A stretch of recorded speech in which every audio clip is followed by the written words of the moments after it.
श्री स्वामी समर्थ. नमस्कार स्वामी भक्तांनो. स्वामी भक्तांचे अनुभव या चॅनलवर मी तुमचे मनापासून स्वागत करते. आज मी तुम्हाला जराही वेळ न दवडता धुळेच्या स्वामी सेवेकरी ताईंना आलेला अनुभव त्यांच्या शब्दात सांगणार आहे. ताई म्हणतात, फक्त आपल्यालाच तारणारे श्री स्वामी समर्थ महाराज नसून आपल्या घरातील सर्व व्यक्ती, पशुधन, शेती इत्यादीचेही महाराज रक्षक आहेत. आमच्या गाईला 1.5-2 महिन्याचे वासरू होते. एके दिवशी माझे पती गाईचे दूध काढत असताना दुधाच्या बादलीला गाईचा चुकून पाय लागला असता बादलीतील सर्व दूध वाया गेले. त्यामुळे संतापाने माझ्या पतीने गाईच्या पाठीवर मारले. तशी ती गाय खाली बसली.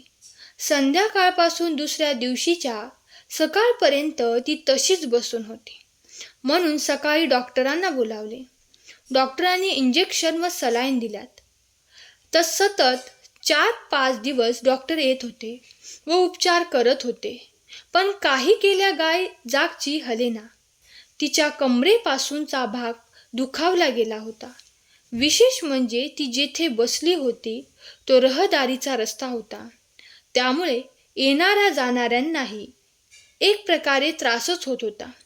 त्यामुळे घराजवळील झाडावर दोर टाकून 10-12 लोकांनी तिच्या पोटाखाली लाकूड बांधून उचलण्याचा प्रयत्न केला, परंतु तिची हालचालच होईना. असे जवळपास 2 आठवडे झाले. सारखे एकाच जागी बसून तिच्या पायाला जखमा होऊ लागल्या व त्यातून रक्त वाहू लागले. गायीमुळे घरात भांडणे होऊ लागलीत. घरातील कोणी व्यक्ती म्हणे विकून टाकू, नाही तर कोणाला देऊन टाकू. मला मात्र हे सारेच असह्य वाटत होते.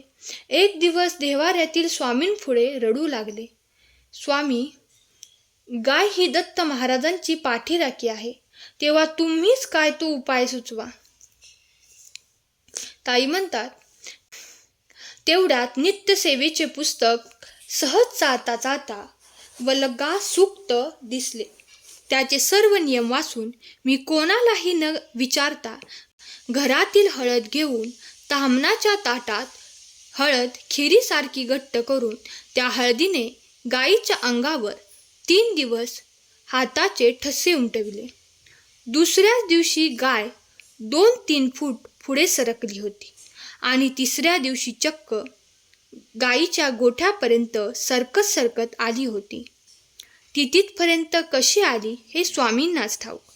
या आश्चर्याने मला मात्र धीर येऊ लागला. त्यानंतर 1-2 दिवसांनी ती गोठ्यातील वासराला आनंदाने चाटू लागली. जणू काही ती फार मोठ्या आजारातूनच बरी झाली.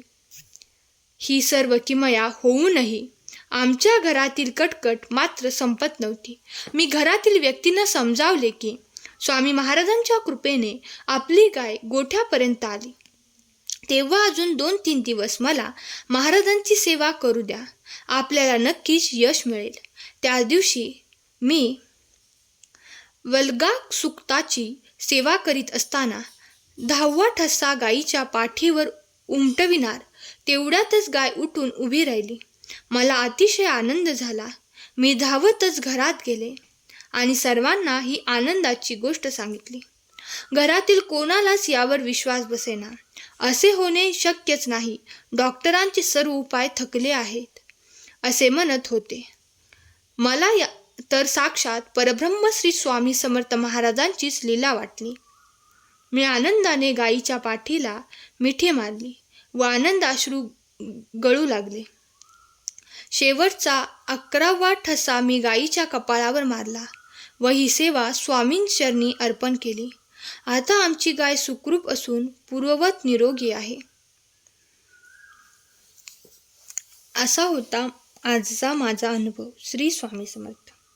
स्वामी भक्त हो, तुम्हाला या सेवेकरी ताईंचा अनुभव आवडला असल्यास अनुभवास लाईक करा, शेअर करा आणि कमेंटमध्ये श्री स्वामी समर्थ नक्की लिहा.